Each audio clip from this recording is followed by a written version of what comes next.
Have you ever noticed how different something in theory versus when it actually starts to happen? In theory versus when it actually starts to happen.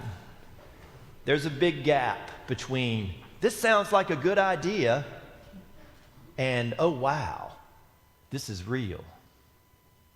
Buying a new car sounds exciting until you see the price tag. Getting married feels romantic until you're walking down the aisle. I'm often with the groom before we enter the church, and I like to turn and say, "Are you sure you want to do this?" I don't do that. That would be mean. Moving somewhere always sounds so exciting and adventurous until you have to say goodbye to your friends. And even around here, there are tons of ideas. All the time, I hear so many ideas surrounded with excitement and drive. Great idea, I say. But then I say those magic words, "Do you want to lead this?" And everything changes. Oh, no. Maybe it's not such a great idea after all.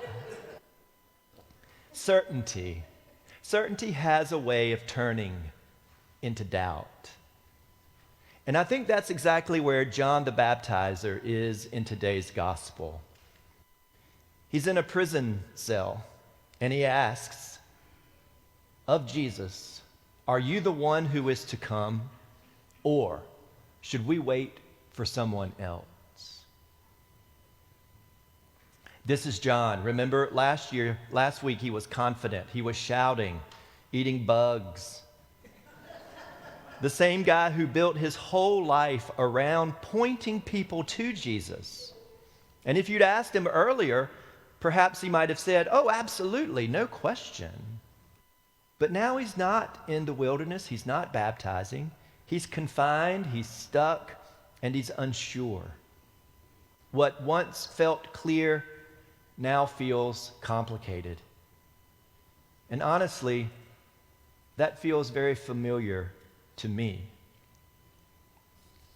Someone said to me recently that a scary health situation must be God testing their faith. Well, I don't believe that's true, because I don't believe in a God that tests us like that.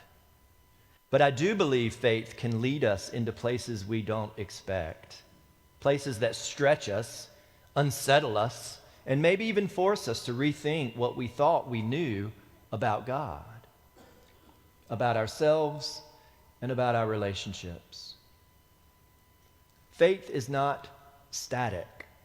Faith is a muscle, and muscles grow by being stretched. So John's question isn't a failure of faith. To me, it's a deepening of it.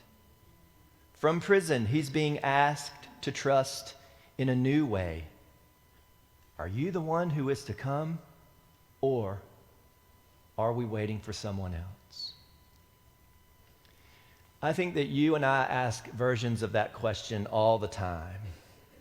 Are you the one for me, or should I wait for another?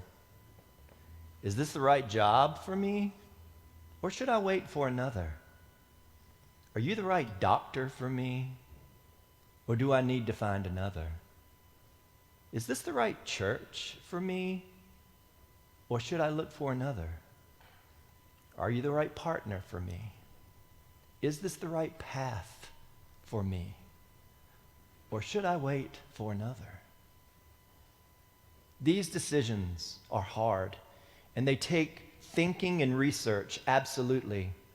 But they also take prayer and risk and trust. And we commit knowing we don't see the full picture yet, but believing that God shows up in and through relationships that are still unfolding. And that's why Advent matters. In this season, we sing, O come, Emmanuel. Emmanuel, God with us. Not God far away, not God after we figured everything out, but God with us now, even in the middle of uncertainty. It makes me think of a pretty famous figure here in the Episcopal Church. Her name is Verna Dozier, and perhaps you've heard of her. Miss Dozier was born in 1917, and she was a leading African American female lay theologian. Let me repeat that. She was born in 1917. She would have been 12 years old when Dr. King was born. She was a leading African American female lay theologian working in Washington, D.C. She taught English in the public school systems for more than 30 years. And she dedicated her life to education. And it wasn't just about teaching English, but about teaching Jesus. And she would travel all over the country to teach people about the Bible. So I can only imagine what Miss Dozier might have experienced as a woman of color in the 40s and the 50s and the 60s, teaching in the church in that period of time. I wonder if she ever asked, Lord, was this really a good idea? And as much as she helped shape what people believe, she in her whole life point to something more important.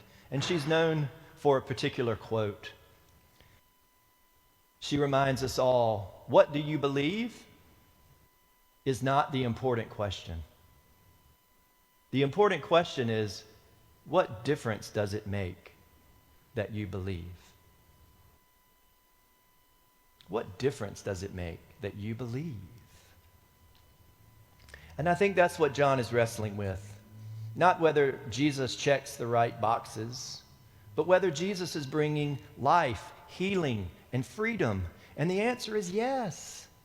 The blind see, the sick are healed, lives are being opened up. Belief by itself doesn't change much. Belief lived out does. So what happens when we stop talking about following Jesus and actually take a step? It rarely looks like how we imagined it, and sometimes it makes us ask, God, is this really what you have in mind? But faith lived out is what discipleship is, even if we don't get it right.